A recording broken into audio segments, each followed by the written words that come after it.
Okay, so let's get something out of the way right out of the gate. When billionaires and CEOs talk about what they call worker shortages, they are lying to you. They're not confused. They're not mistaken. They are lying to protect a system which enriches them to just ungodly, fathomable heights while it simultaneously grinding us, the workers, into the ground. And there is nobody on earth who is more eager to launder those lies and turn them into what sounds like common sense, down-home wisdom than the overly obedient lapdog that we like to call Mike Rowe.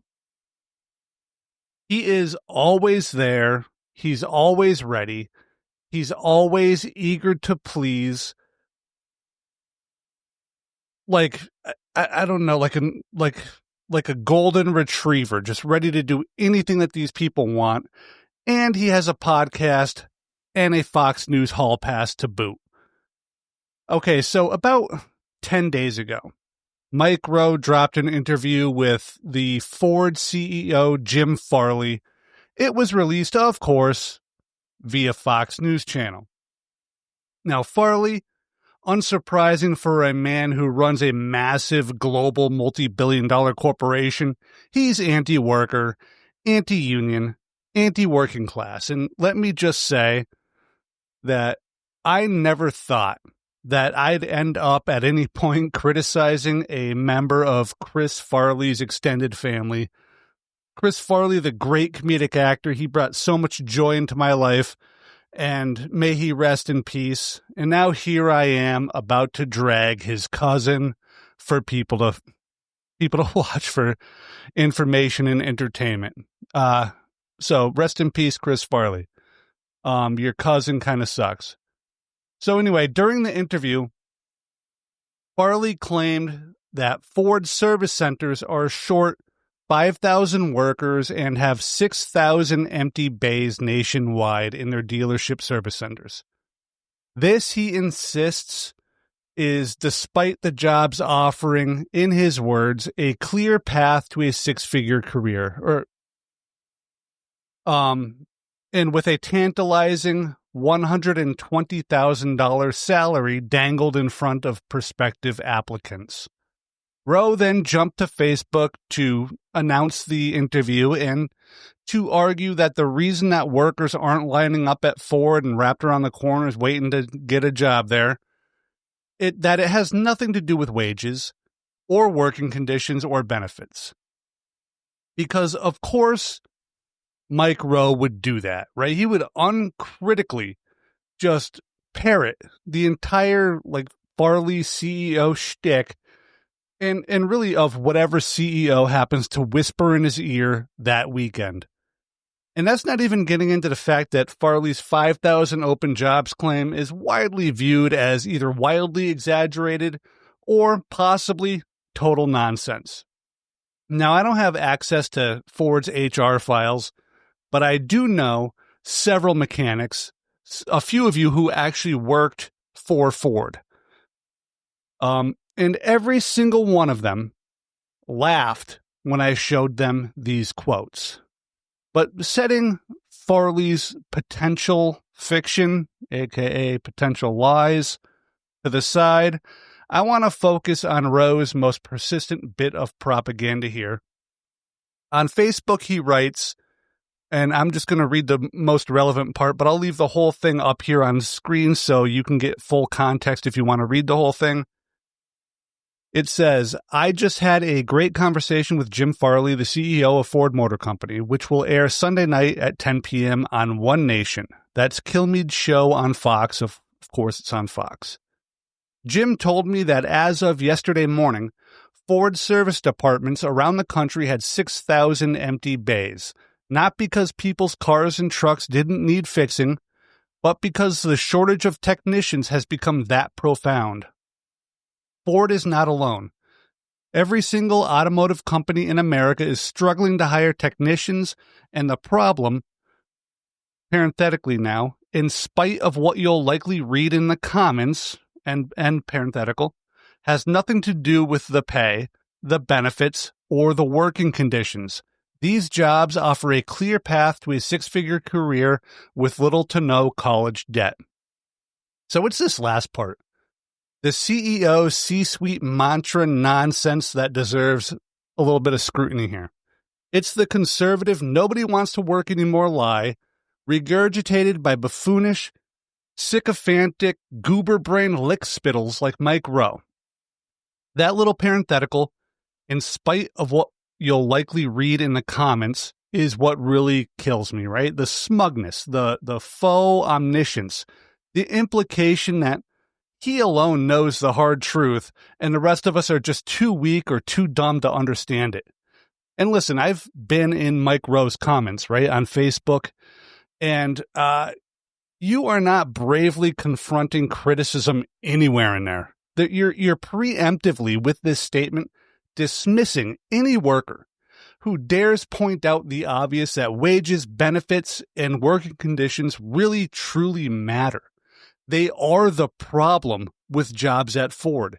And trying to pass off your fawning, CEO-approved apparatchik bullshit as, some sort of hard truth that the puny, dumb workers just can't accept, just don't understand, that's some gross bullshit. And you need to knock it the fuck off, for real. So here's the truth, Mike Rowe. If Ford wants new mechanics, they need to improve wages, benefits, and working conditions, period. End of story. That's the full goddamn sentence. Why doesn't a new mechanic want to join a shop demanding 5 years experience, thousands of dollars worth of personal tools already bought to use at work, and a pile of specialized knowledge and certifications? Well, the question kind of answers itself, doesn't it, Mike? And let's talk about this $120,000 salary that Farley bragged about. First, it's not a salary.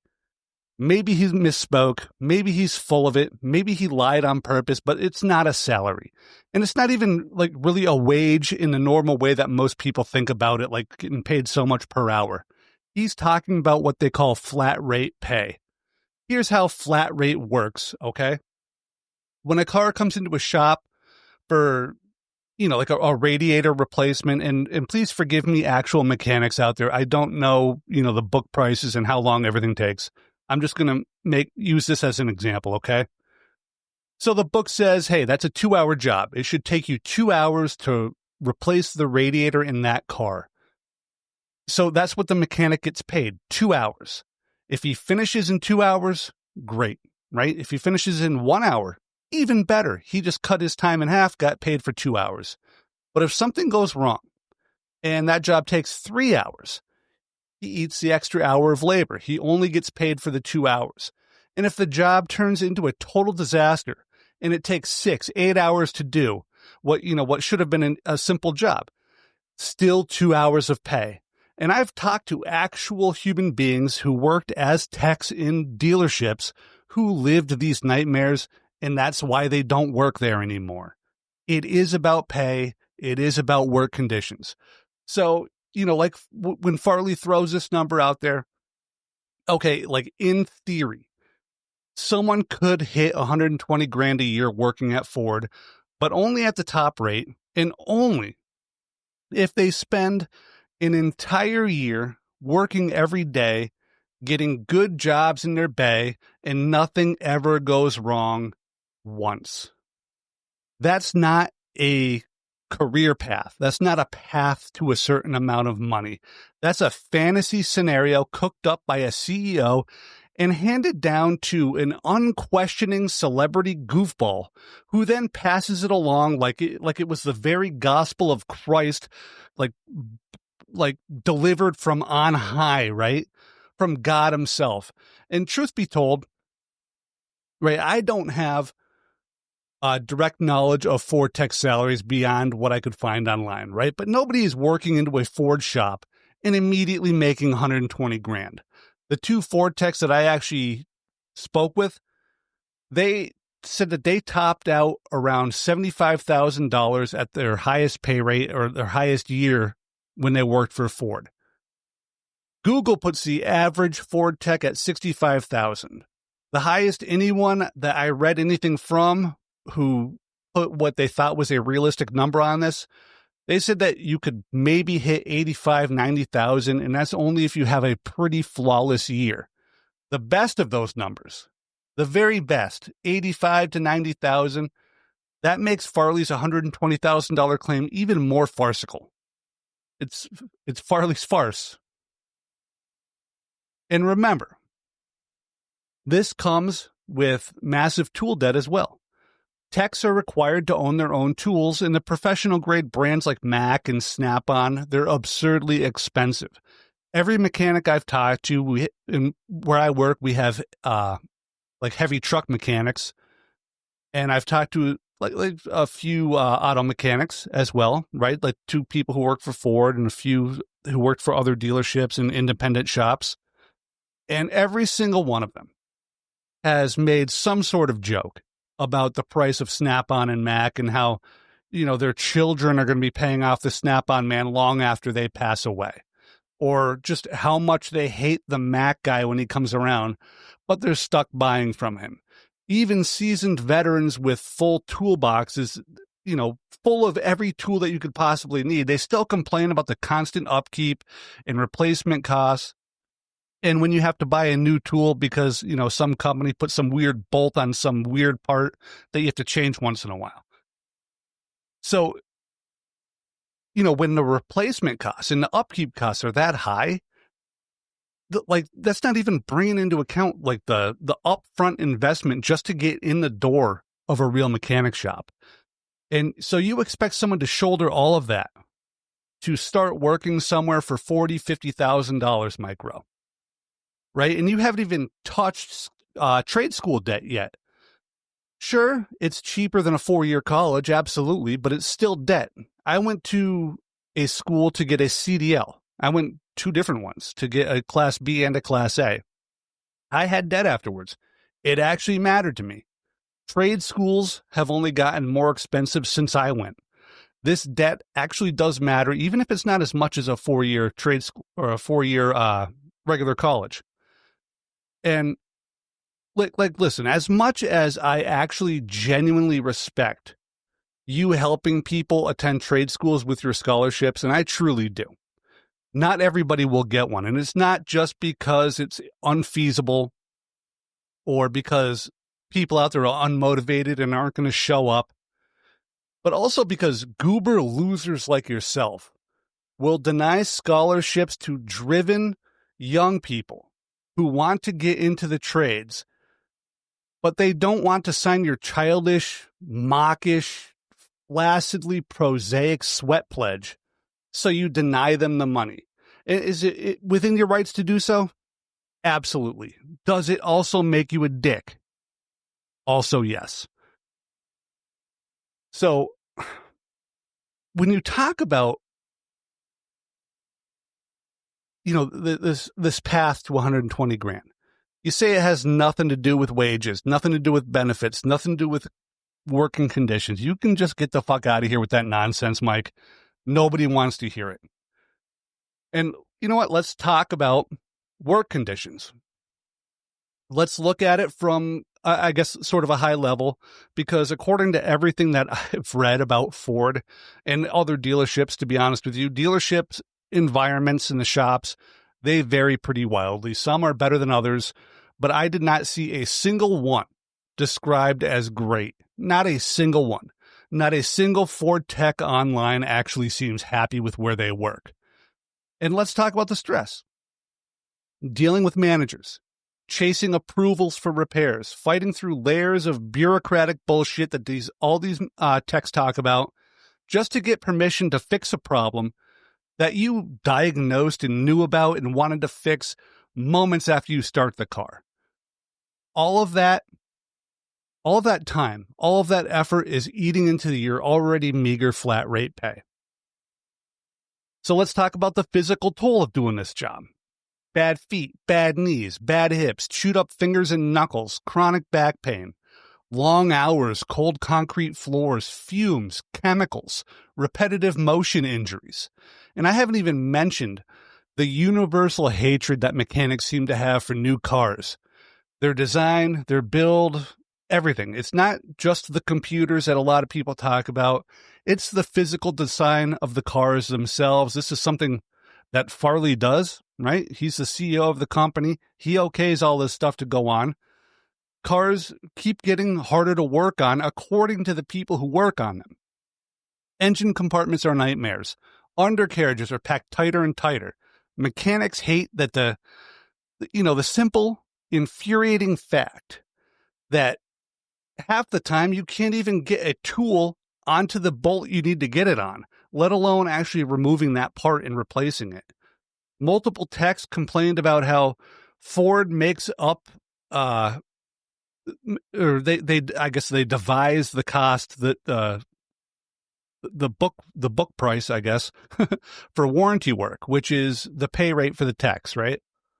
So Ford decides that, replacing a transmission, again, I'm making up some numbers here for the actual techs out there.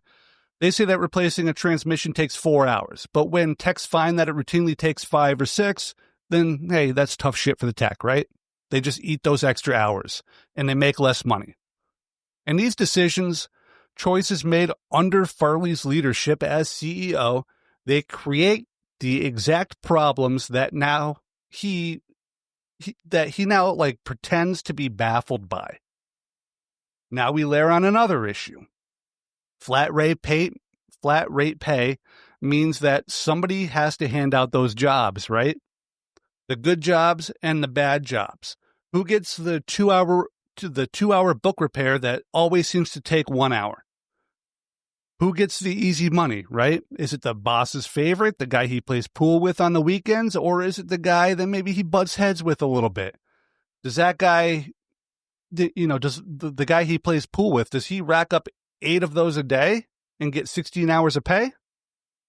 And who gets stuck with all those bad 2-hour jobs that always seem to take 3 or 4 hours to do? The worker who doesn't kiss a boss's ass, right? The one who maybe pushes back on abusive actions by the bosses. The guy, that guy goes home with maybe, 6 hours of pay in an 8 or 9, 10-hour day. And these are just, the baseline problems with the flat rate pay system. The system that the Farley farce claims can magically deliver people $120,000 a year at the end of what he calls a clear path. It's all bullshit. And after all of that, Farley still seems somehow confused as to why workers won't sign up and why so many workers just won't stick around. And let's not glide past the retention problem that Farley has outlined in a few of his interviews. Techs leave en masse, more than they can hire them. Somehow this gets blamed on Gen Z not wanting to work, right, Mike Rowe? Wrong. The jobs suck, full stop, and they don't get paid enough to deal with it. Pay these people more. Even seasoned mechanics will eventually pull that ripcord and just take another job somewhere. They'll work on cars on the weekend and make more money. Farley says that they lack trained mechanics. What about all of the trained mechanics who did show up, worked for you, and then bailed? What happened to them? Working at Ford, Mr. Farley and Mr. Rowe, was apparently pretty miserable, and they all decided to take their mechanical skills and go somewhere else, make better money, and fiddle with cars on the side. There's no shortage of mechanics. There's a shortage of pay, benefits, decent work conditions, and people willing to sacrifice their bodies. So, Jim Farley can pocket another few $1 million in bonuses before he retires with a golden parachute. So, like Mike Rowe, didn't you at some point pretend to be a mechanic? I'm sure you did in one of your shows. And I bet that as you did, you gushed about how much you respected the tech babysitting you on camera that day, didn't you?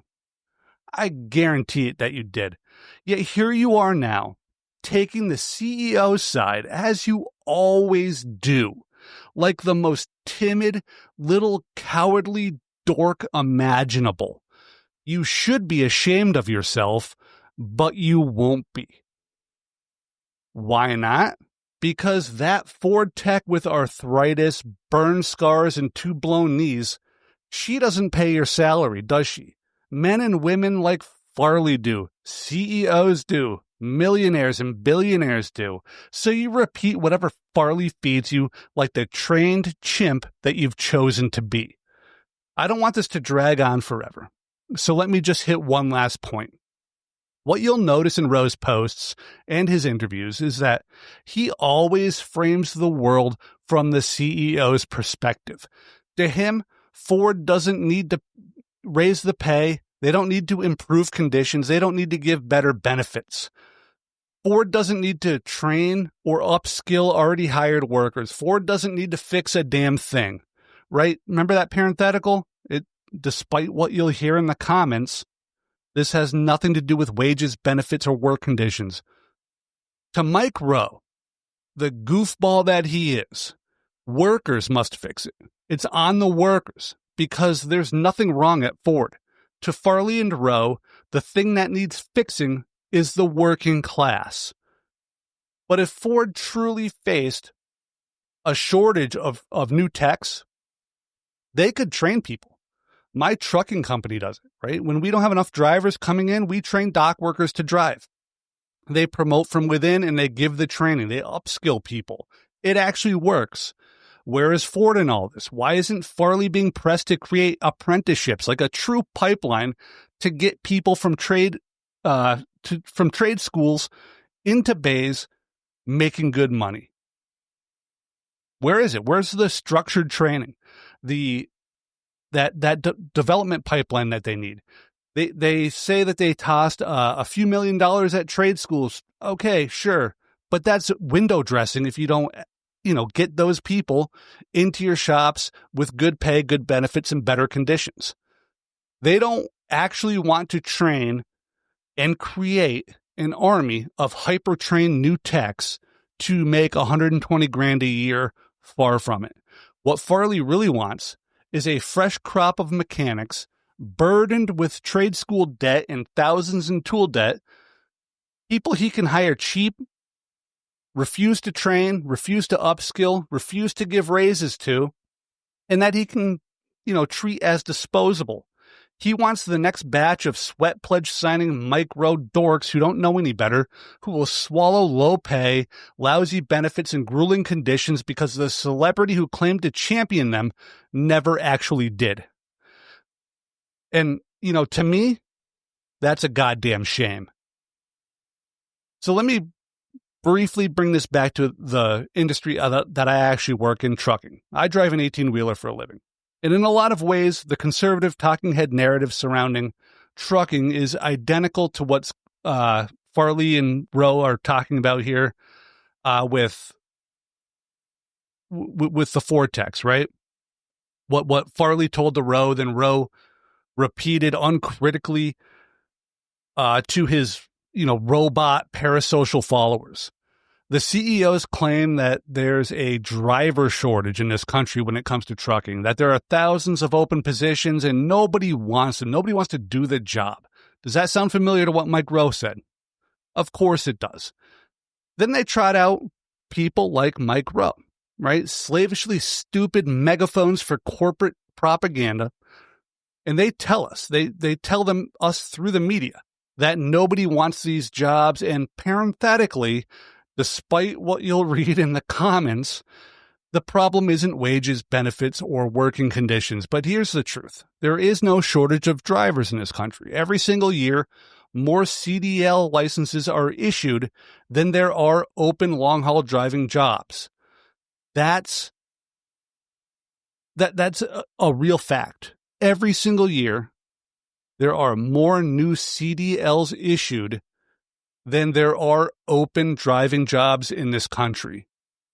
That's not the problem. The real problem is that the trucking jobs are underpaid, the benefits are garbage, and the working conditions are brutal. In trucking, the turnover rate is over 100%. There's over 100% turnover in trucking. It's that bad. The only shortage we have is not of truckers or mechanics. It's a shortage of good paying jobs, actual jobs with good benefits, and jobs with good working conditions in both of those industries. That's it. Full stop. When my company struggled to hire qualified drivers, I suggested something to my boss that for some reason was revolutionary and unthinkable. Pay more money. Give us raises. Yes, that would be awesome. But more importantly, let experienced drivers start at top rate immediately instead of having to work their way up from the bottom. And you'd think that I'd have insulted their entire bloodline when I said that. And it wasn't just me. Lots of people had this idea. Lots of people wanted it. But management would whine to us like, but how is that fair to people like you who had to work their way up from the bottom? And well, when I started, it took me 6 years to hit top rate. Then they lowered it to 4, then 2 over time, right? Whatever. Times change. You need to do what you need to hire people. I was fine with it. It's cool. And the reason why I supported, offering experienced people this max rate is because when they finally did it, it worked. We had more people, more qualified drivers coming in who knew the industry, who weren't going to walk away in 2 weeks like most of the new hires. And selfishly, my 12-hour days became 10-hour days and eventually like 8, 9-hour days, which is what I want. I wanted to go home to my family. Those higher wages, they attracted better, more experienced workers, people who knew their job. And like I said, they weren't just quitting after 2 weeks like a lot of new people do because the job is so stressful and terrible. These people came in knowing what the job entailed. They had the ability to do it, and they could handle it emotionally. So whenever somebody tells you that it's not about wages, benefits, or conditions, you'd better understand one thing. It is always, every single time, about wages, about benefits, and about working conditions. Every single goddamn time without exception. So the next time a CEO cries on television about a labor shortage, remember, they aren't pleading for workers. They're pleading for the return of a world where workers shut up, took what they were given, and broke their bodies to make those CEOs rich. And the next time a celebrity like Mike Rowe tells you that workers are the problem, remember this. He is not speaking for the working class. He does not have your interests at heart. He's speaking he's speaking at the working class on behalf of the people who exploit the working class. If companies want workers, they can earn those workers. If they want loyalty, then they need to pay for it. And if they want respect, they can start by offering us some. Because it's never been a worker shortage. It's been a shortage of dignity, a shortage of justice, and a shortage of bosses willing to give a single goddamn about the people who keep their goddamn companies alive. And that's it for today. If you made it here, thank you. I will add one more thing since we're done. When Mike Rowe put my name in his mouth last time, he said at the end of my original episode where I criticized his take on all of this, he said, this guy ended his episode saying, fuck Mike Rowe. And he didn't like it. And I said, hey, you know what? That wasn't cool. It was probably overboard. I got a little carried away. Sometimes I get carried away. But you know what? After, he put my name in his mouth after the last episode and after this post and his recent, as far as I know, trend towards anti-trans rhetoric, anti-vaxxing, and now just, the continued regurgitating of CEO bullshit, I can comfortably sit here and say, hey, Mike Rowe, fuck Mike Rowe. That's it. All right. Thanks, guys, everybody. Peace.